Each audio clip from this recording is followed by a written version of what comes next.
Welcome to YouTube land. Welcome, everyone. Jim's American Academy parents and students. Students should be in class at this point.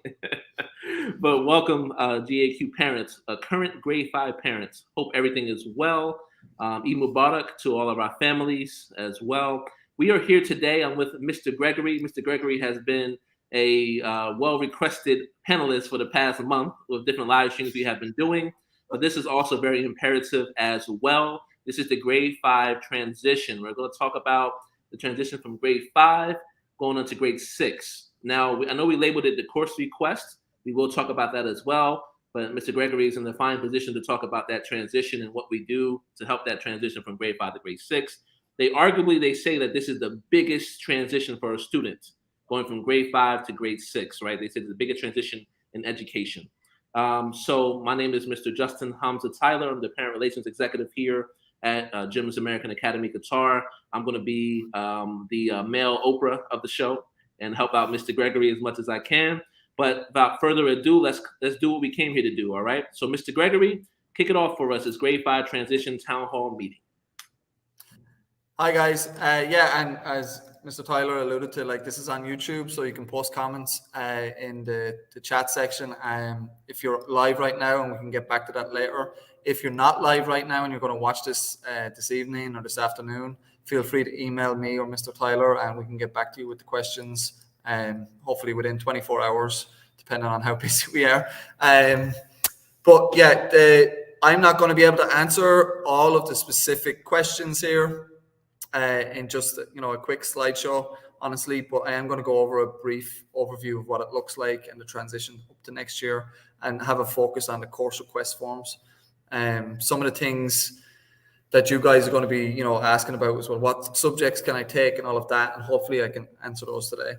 The other thing that I'm going to do is I'm going to email a blurb to Mr. Shear, the elementary principal, and to the grade 5 team with a video. It's on the next slide that I'm not going to play here. So I made a little YouTube video last year, which essentially does a walkthrough of what it looks like in the course request form on Alma. Now, Alma is the biggest question I probably will get. A lot of grade 5 parents don't have access to Alma. So what I'll do in addition in that blurb is I'll get Ms. Shubana to put an Alma link on how to access Alma and get signed in. So as soon as you sign in, you can see your student's name and whatnot, and the report cards and a few other things that are there. And you can click in and just put in the course selection form for next year.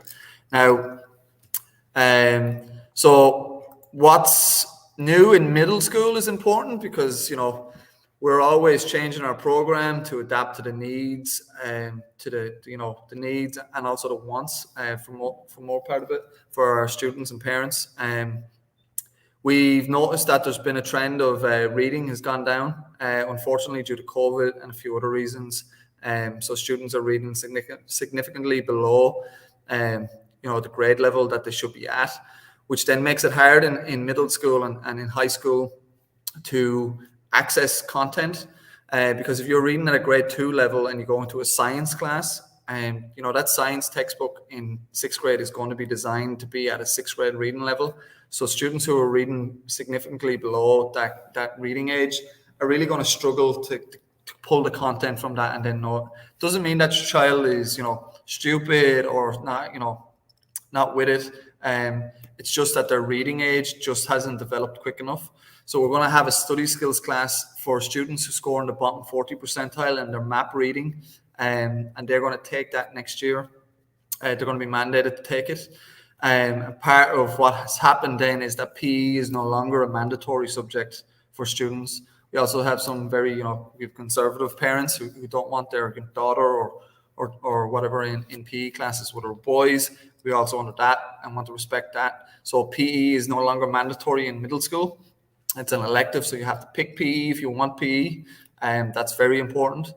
We then also have a new course, which I'm, some new courses that I'm really excited about. Entrepreneurship, which is going to be based on, presentation skills, standing up in front of a room and expressing your idea, with an aspect of business related. Miss Tracy's going to teach that next year. It's going to be it's a fun class that, you know, is building towards the hope that in high school that we start introducing some business courses and, you know, AP macro and AP micro in high school. The music program we've redeveloped just to, you know, working on criticisms that we've had from parents and from staff as well, about how we could do the program a bit better. So next year, middle school band is here on that, the new courses, but middle school band would only be open to grade 7 and grade 8 students. For grade 6 students who are interested in being in the middle school band, they need to pick intro to woodwinds or intro to brass. So if they already are playing an instrument and they're really interested in the flute, or you know, in a violin or whatever it is, you know, pick the one that's more appropriate to it. If you have a specific question, you're like, I play piano, which one do I pick? Come and let me know, and I'll tell you which one to go into. But they're going to be open, and the idea there is so that the both intro groups can then go into a middle school band that's multi-grade level, and you know, you don't have to focus. The teacher doesn't have to focus on teaching a brand new student an instrument while also trying to get them to play, you know, Beethoven's Fifth Symphony in the same room. And that's a bit of a stretch for even the best of music teachers, even though we've been doing it over the last few years. So that's where that sort of comes from. What's new? The importance, again, I just want to emphasize the MAP scores. Mr. Shearer's making a very good push this year, and you know, he's even introducing it in KG for next year, grade 1 and grade 2, the MAP scores. It's a standardized test that is used in a lot of international schools worldwide. In the States, every student basically takes the same test, and then they're scored and they're told whether they're at grade level or they're below grade level. Tells them the Lexile range that they've done in reading and whatnot. So we're going to be doing that. Grade 5, I believe, have their MAP test next week. It's very important. So last year's score of a 212 was considered on grade level. Now that changes every year, all right? You know, it's not a defined number, but that's what we want to. That's what we're going to be looking at. And if a student scores significantly below that 212 benchmark, I'm talking like maybe 204 for last year or 205, we would be mandating that they take the study skills class for grade 6 to work on their reading level. And the goal there is just to improve their reading level. The idea is if they take that study skills class for a year, and we've had success this year in it, if they take that class and they improve their grade level, their reading, in grade 7, then they don't have to take that class because they've got their reading level up to scratch. So it's to help them in the long term, because middle school, as a lot of parents know, is still a transitional phase, and you know, we're working with the students trying to get them prepared for high school, because in grade 9, that's where the GPA starts to matter. Not in grade 6, not in grade 7, not in grade 8. So they have plenty of opportunities to still fail and learn in grade 6, 7, and 8. But we don't want them struggling with significantly low reading level in grade 9, because that impacts their GPA, that impacts their college and their university acceptance. And we don't want that, because we want your kids to be successful. All right. The next one then is just what we offer and where. You must select one maths class. You've got to pick social studies. You've got to pick English. You've got to pick science. That's an error there. Just say maths. There's not options for grade 6. You have to pick the grade 6 mathematics course. And then in your choices in grade 6 are either you get to pick, depending now, and it's in the course request form, so you can read it. So if you're an Arabic and Islamic student, you have to pick those 2 classes. So you have Arabic, Islamic, and then you get to pick 2 more courses. So you can pick PE and you can pick drama if you want. If you're one of those students who has to take study skills because you scored in the bottom 40 percentile, you'd have to take Arabic, Islamic, study skills, and then you get to pick 1 more from this list. So you can see we have a nice big list. Information technology is great. All of the students at this stage have seen entrepreneurship, drama, applied music, art, PE, French, and Spanish. They've all had a little mini demo in class just before the eat break. So they should know what they want to take now or have an idea. If you have more questions about that, feel free to email me. I can set up a meeting with the art teacher if you want to talk with the art teacher and get to know them and see what they offer and have that conversation as well. More than willing to oblige to that. But that's what you get. And then If you're not mandated to take Arabic and Islamic, you have to take 4 subjects. I always recommend, we don't make it mandatory, but I do highly recommend that you take a language. Thankfully, Arabic and Islamic students have to take Arabic, and that's mandatory for them. That's good because they need that third language. French and Spanish are there as well. If you're not going to take Arabic and Islamic, I recommend taking French or Spanish. Unlike Arabic in elementary, we don't have like a beginner's Arabic. It's just one classroom, and it's usually full of fluent speakers. So please, if you're going into the Arabic class, you want to be pretty strong at that class. We do have students who are beginner level in Arabic in grade 6 this year. The teacher tries to differentiate to them that aspect, but it's only a handful of students every year that do it. So I highly recommend taking French or Spanish, which have more beginners in each one. And then I think that's just a brief overview of what the global requirements look like to graduate. You don't have to worry about those as a grade 5 parent right now. That's in grade 9, but it's sort of where we build up to. That's just giving you what a picture it is in high school, what you're looking forward to in the next few years. And of course, there's all Arabic nationality passport holders are required to take Arabic each year. All students registered as Muslim must take Islamic education each year. The Muslim students taking Islamic education, if you're from a non-Arab country and you're Muslim, you don't have to take Islamic. We had that. I think I got that reviewed by Ms. Hannah before I left. I know we misspoke about that in the last meeting. So if you're from Canada, for example, and you're Muslim, you don't have to take Islamic education. Qatar history, of course, is offered 6th, 7th, 8th, and 9th grade. So they'll have that in their schedule next year.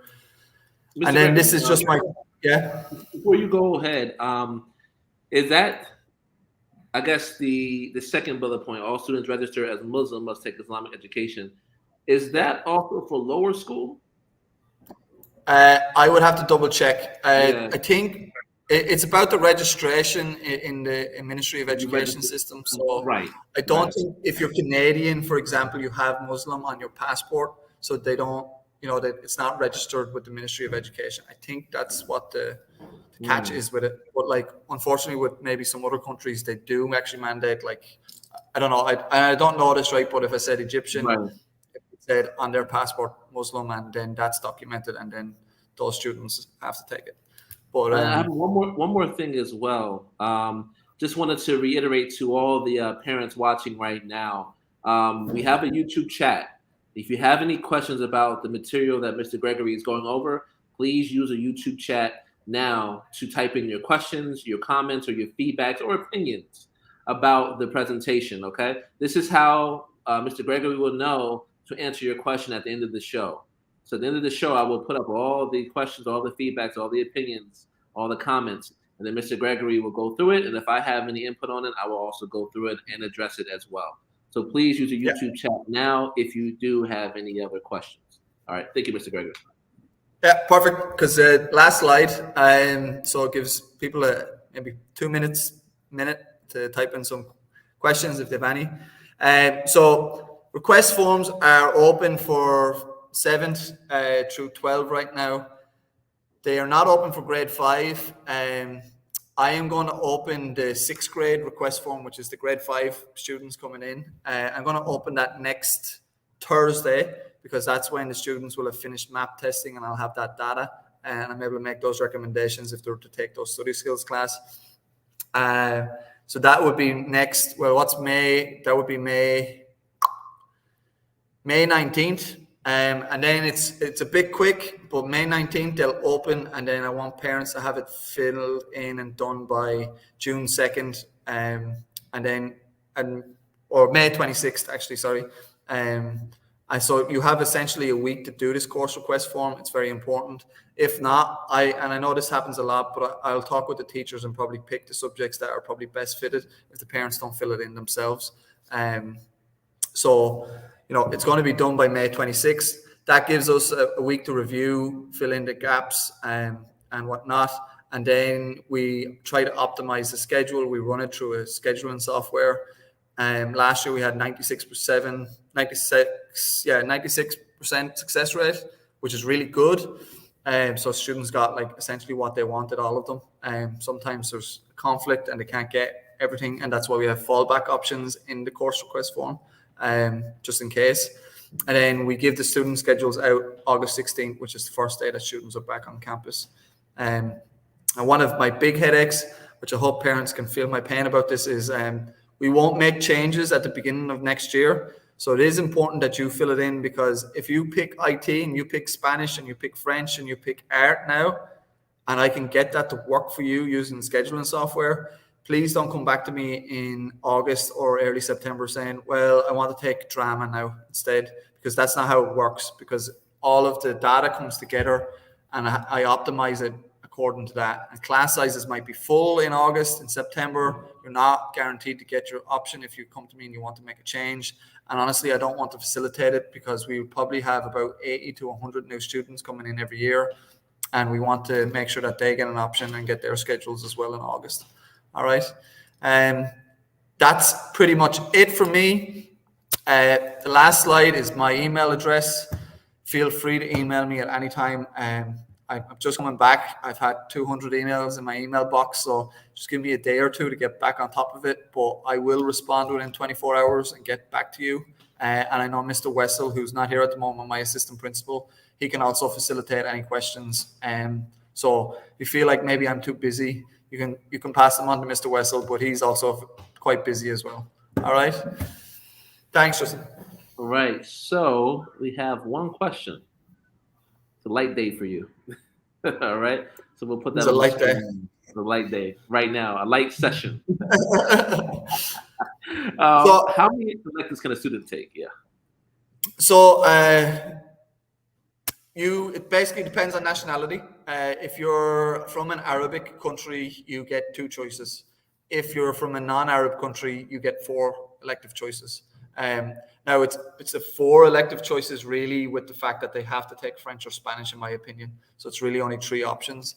But yeah, so that's 4 or 2. Okay.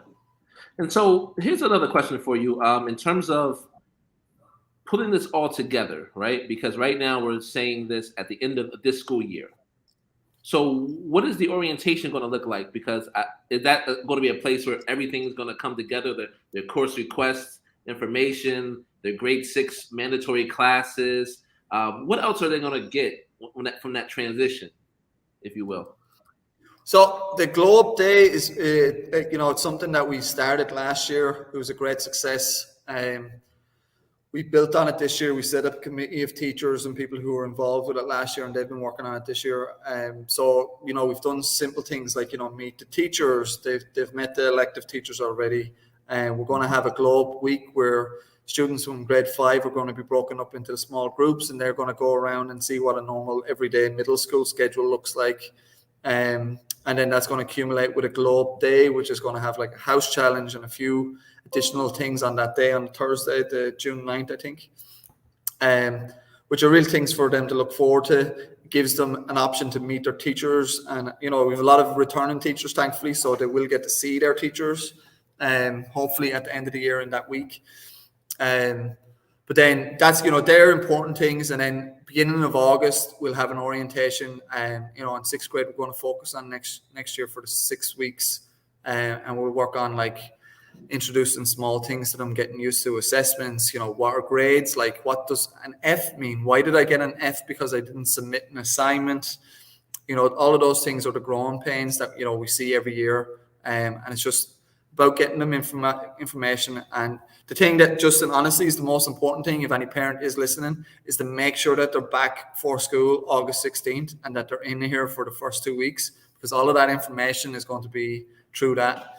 And then, like, we've great news, like things like Miss Tonda, who's an amazing middle school counselor, who's only been part-time this year. She's going to be full-time next year.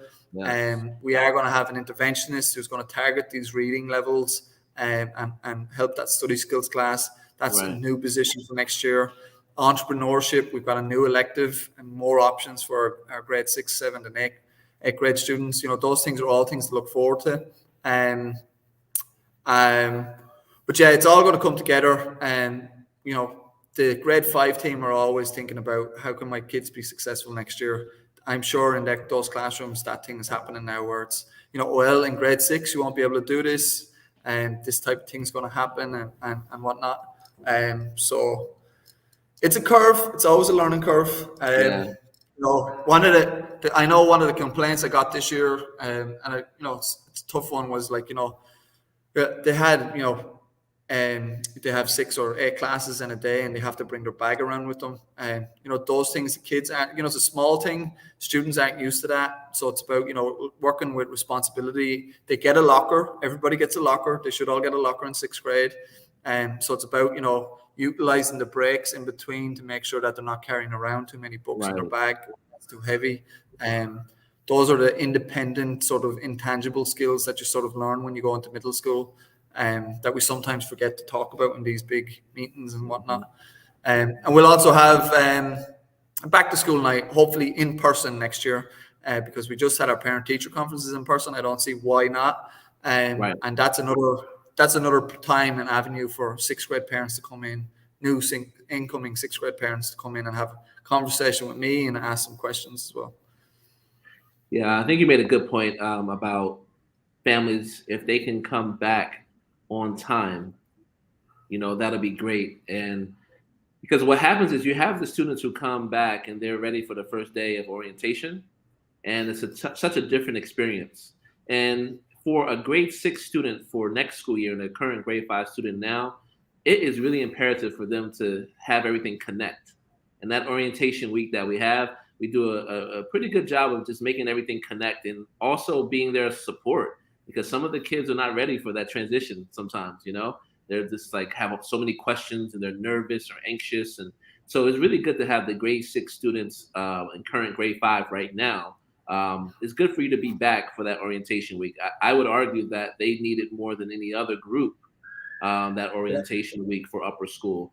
I think if you've been in upper school for a number of years, you kind of understand how it goes. But this is your first foray into upper school, definitely should be back by the start of the school year if you can. Obviously we know you make plans and things like that. But if you don't have any plans to be out the country at that time, and nothing others come up, then please come that first day of your orientation for school. All right. I think the other thing. The other thing go with it is like it's we didn't do that thing last year where kids went into a classroom just before the summer holidays and get to see what a normal day looks like. We did have a glow up day one day last year, which was sort of a schedule and with fun activities and information about like new expectations and whatnot. But they didn't really get an opportunity to meet their teachers or see current 6th graders and what their day looks like. So that's that's coming up in June, and that's going to be great. It's a great experience. So as well, please don't leave early before, so that you're here for that glow. Right. That's true. That's another thing as well. Don't leave early. Stay for the duration of the school year. We have some really wonderful things planned that are also going to help orient you before the end of this school year. Right. That's very important. Mr. Gregory, thank you so much. That was only one question. I think that's a world record for our school to have one question at the end of a live stream, right?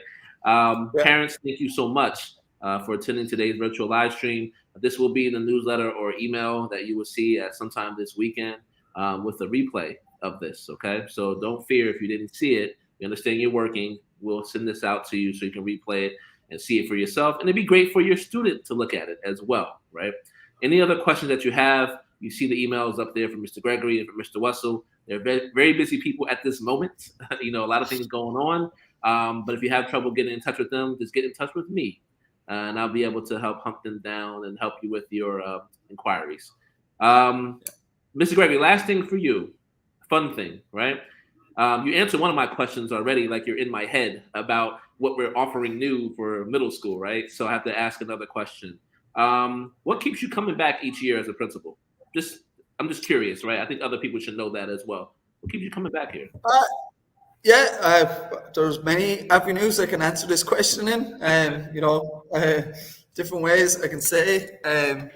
I've been here for 7 years. I feel fully invested in the school. I've built the systems that have been built, like even the behavior policy, they're things that I built in 7 years ago. Not just me, I'm not taking credit for everything.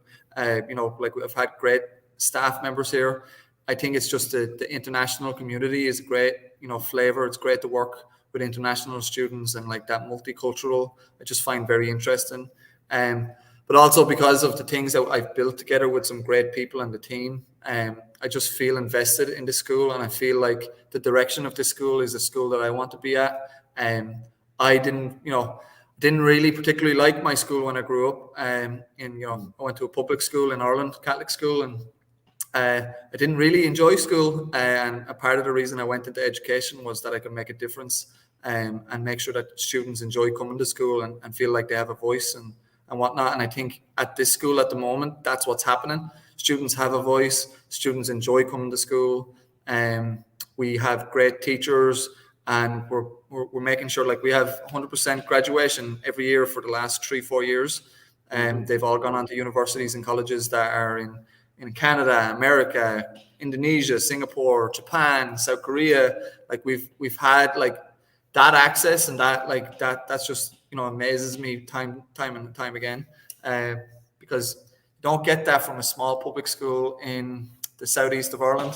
And you know what I mean, like the opportunities here are great, and it's fantastic to see that we do it with kids who are happy and really enjoy coming to school as well, because you can be that school who have all of those opportunities, but kids are overstressed and overworked, and they don't know, like they don't feel like they have a voice, and they feel like they have to just come in and do the work, and then it becomes work. And honestly, they're still kids, they're still children. We need to make this time an enjoyable time for them, and then also make sure that they have the opportunities to do what they want in the future. And so that's a long-winded way of saying I really like the school. Yeah, I just thought it was a good question, because sometimes we don't know the motivation of our principals and what keeps them coming back, and how invested they are, or even the motivation, right? Like you said, like school wasn't fun for you. You wanted to make a difference when you became an adult, so that's really important as well. And I think just from a tangible perspective for our current grade 5 parents, I think Miss Tanda becoming a full-time middle school counselor is going to be a game changer. If you know anything about Miss Tanda, she really believes and wants to help people, especially the young kids. She is really invested in that. I think that's a game changer, because our middle school kids are going to be going through so many changes, right, in their development, and so you need someone there to kind of help support that. And she's going to be there full time. It's going to be an amazing thing. I can't wait. And I like the restructuring that's going on with middle school at the moment. I think there's going to be more addressing of needs for kids, and it's going to be multi-layered and multi-tiered. And so every kid is going to be able to have their needs addressed better. So I really, thank and appreciate what you, Mr. Gregory, Mr. Wessel, and then Mr. Lentz, what you guys are doing, and the teachers as well. All right, but I'm not going to hold this out too much longer. Thank you, parents, for coming here today. Thank you for always supporting us and believing in us and coming back every single year. And if you do have any questions or things like that, I'm always here to listen, so I can help better the experience for you here. Thank you so much. Have an excellent day, and look forward to Thursday coming up tomorrow. Ma salama, everyone.